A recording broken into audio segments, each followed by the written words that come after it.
Hi, I'm Kate Dimbleby, Creative Director of Stornaway.io, and I'm going to give you a potted history of the rise and fall and rise again of FMV games, full motion video games where pre-recorded video is used for the gameplay.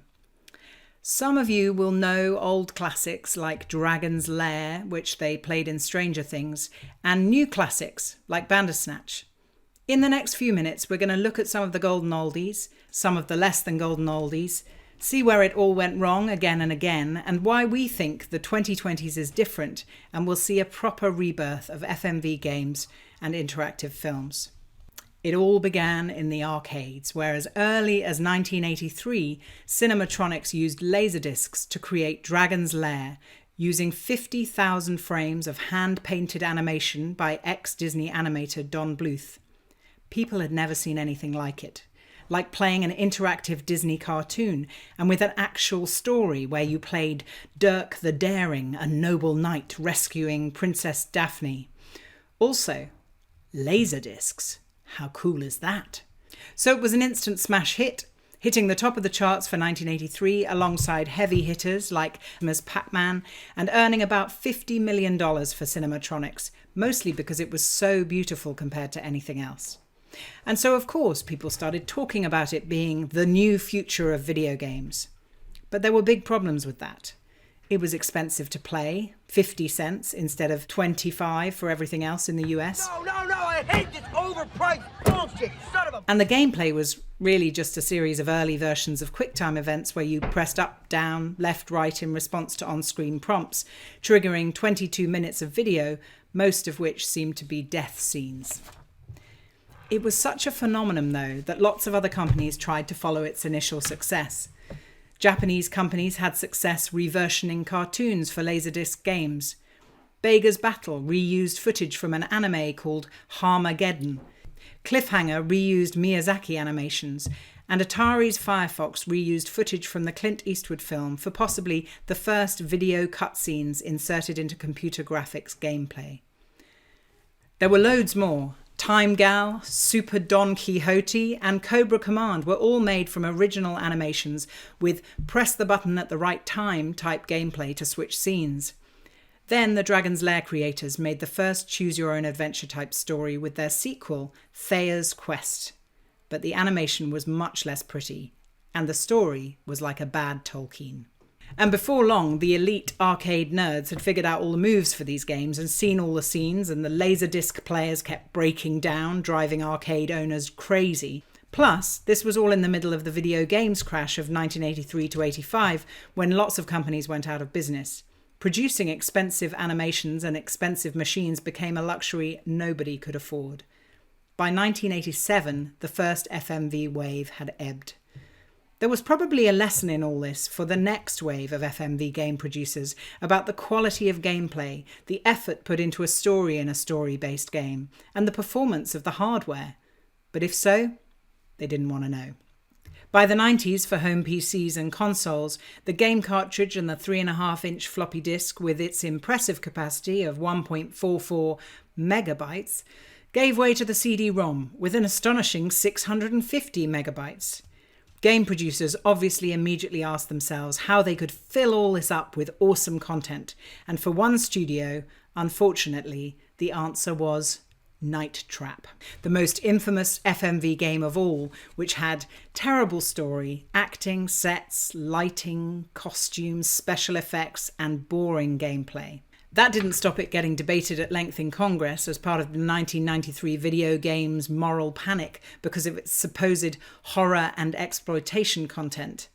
It doesn't really have any, which of course made it sell hundreds of thousands of copies to disappointed teens. Other better received titles in this era included Darryl F. Gates' Police Quest, SWAT, which mixed video clips with computer-generated gameplay and used 4 CDs, a total of over 2 gigabytes of content in 1995. And The Seventh Guest, which was a lot of people's first experience of futuristic PC gaming on Windows 95.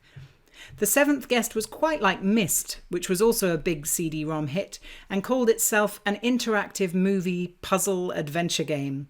Its horror setting was popular and it sold over 2 million copies. Bill Gates called it the future of interactive entertainment. But an interview with creator Graham Devine shows why the future wasn't quite ready to arrive yet. He had built a reusable game engine to stream video seamlessly from CD. They'd spent $500,000 on graphics, 256 colours at 640 by 320 resolution. But he said, CD-ROM is so bloody slow. I cried when I saw the credits play through for the first time. It had been such a hard game to make, and I was so exhausted from the process of getting it finished that seeing those credits played through made me realise what we had done. Making FMV was still too hard and expensive, and CD-ROM just wasn't quite good enough. This story repeated itself periodically for the next 20 years through the advent of DVDs and early web video, excitement, promise, huge demand, but quality, technology performance and creation tools that just weren't good enough. The experiences were jerky and awkward and not on the same devices that people use to watch films and TV by. Which brings us to the current period of FMV games, which starts with two titles, 2015's Her Story and 2016 Late Shift. Director Sam Barlow left UK game studio Climax in 2014 to work independently on Her Story in Unity. He spent a year self-funded writing and developing a police procedural detective story with live-action video, focusing on intimate setting, dialogue and character interaction, which he had found was impossible with larger titles. He'd seen the continued success of his own 1999 interactive fiction game Isle, and he was inspired by the potential of playing with ambiguity in stories. As a player, you use an old computer to piece your way through 271 clips of interviews of a woman whose husband has been murdered. Through a combination of taking notes and searching for keywords, you solve the crime. Maybe. In 2016, Swiss filmmaker Tobias Weber took FMV games in a different direction with Late Shift, an interactive gangster thriller set in London. It was released on PlayStation, Xbox, Switch and Steam, but it also played a number of film festivals with live interactive screenings, showing that the FMV game could cross over from the gaming market to the film market. Neither of them called themselves FMV games. Her Story is an interactive film video game, and Late Shift was an interactive movie. Both of them can tell us a lot about what's changed now. Firstly, they were both big hits, and they still sell well today. There's a greater demand than ever for good storytelling in gaming and for this kind of form. Secondly, they both won multiple awards, reflecting the quality of their craftsmanship. Video technology has reached a point where it's much easier to write, shoot, edit and deliver high-quality content. Thirdly, they were both produced on a reasonable budget and schedule and easily sold on multiple platforms. You watched them seamlessly wherever you preferred. And lastly, they were strongly authored stories with a distinct identity that were driven by the vision of writer, director, producer, as we see in so many of the best films and games. And of course, Netflix were paying attention. They started experimenting with animations, just like the 80s Laserdisc arcade games, releasing Puss in Book in 2017. But at the end of 2018, they released Black Mirror Bandersnatch, which has been the biggest title of all. It was a huge hit and it won Best TV Movie, not just interactive, at the Emmys in 2019. And Netflix has now released 15 interactive specials and just announced a new gaming division, a large part of which will be devoted to these kind of interactive shows. Bandersnatch particularly caught the imagination and stirred the interest of filmmakers who'd never thought of making games, but who had stories that they were driven to explore interactively. This is what we think is going to sustain this new wave of interactive filmmaking, enabled by new technology, a space opening up between films and games for great storytellers. In particular, the last year has seen a bumper crop of new interactive films being released, including The Complex, 5 Dates and Death Trap Dungeon, The Golden Room. All 3 of these titles were released in a 14-month period starting April 2020. The titles are in 3 different genres. The Complex is a thriller, 5 Dates a rom-com, and Death Trap Dungeon a fantasy adventure. The common factor among these 3 titles is Paul Rashid.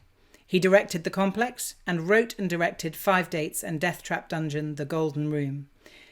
So, to tell us about his creative process, unique expertise and the challenges he's had to overcome, I am delighted to introduce Paul Rashid.